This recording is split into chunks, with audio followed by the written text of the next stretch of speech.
So I just want to ask you a question. What was it like taking care of Hayden Ray Foss? Well, to your point, when a doctor walks in and says, here's my kid, can you help me? It is always like the first thing is one, certainty, I got it. Yeah, absolutely 100%. And the second thing is that gratitude you just started with, because I am honored. I am deeply honored and grateful for all of these doctors, all these patients, everybody that shows up in my space like, oh, okay.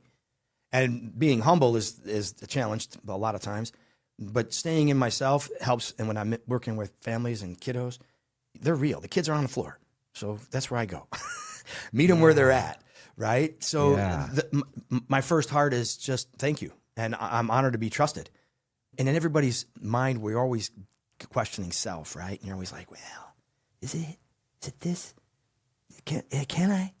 Like I had this new patient yesterday. I mean, after we did that talk the other night, right? I mean, I was so lit yesterday in my office. This was bouncing. It was fun. And I had a new patient, mom, twin girls, severely autistic kids. And she's like, so on the percentage, after I did the whole report, what's your percentage that you think that this is going to work? And I went, 90 to 100. And she's like, what? Like she couldn't even fathom that. And she couldn't believe me. I find out afterwards she's a nurse. So she's like, well, I was thinking 25. And I'm like, oh gosh, no, 25, that's too low. No, forget that. No. And it literally freaked her out to the point where she was like kind of even questioning my authenticity then, like, how can you be that certain? Right. And I said, well, I am.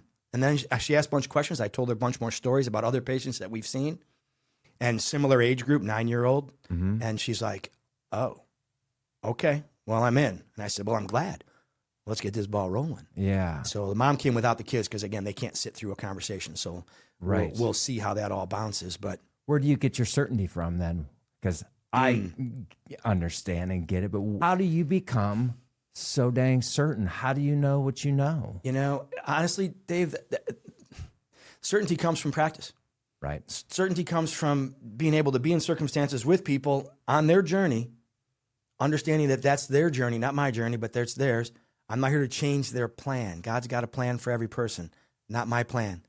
But I see him as always perfect, and I see him as already whole.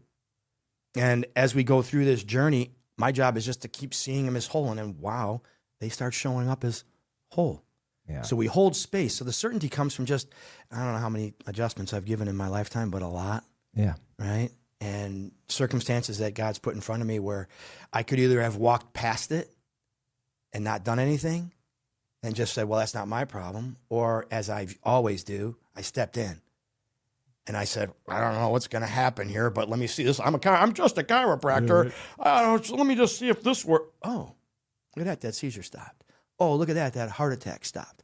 Oh, look at that whatever, put a label on it, changed right there in front of me. Yeah. Huh. So the more changes you see, the more results you get, the more certainty.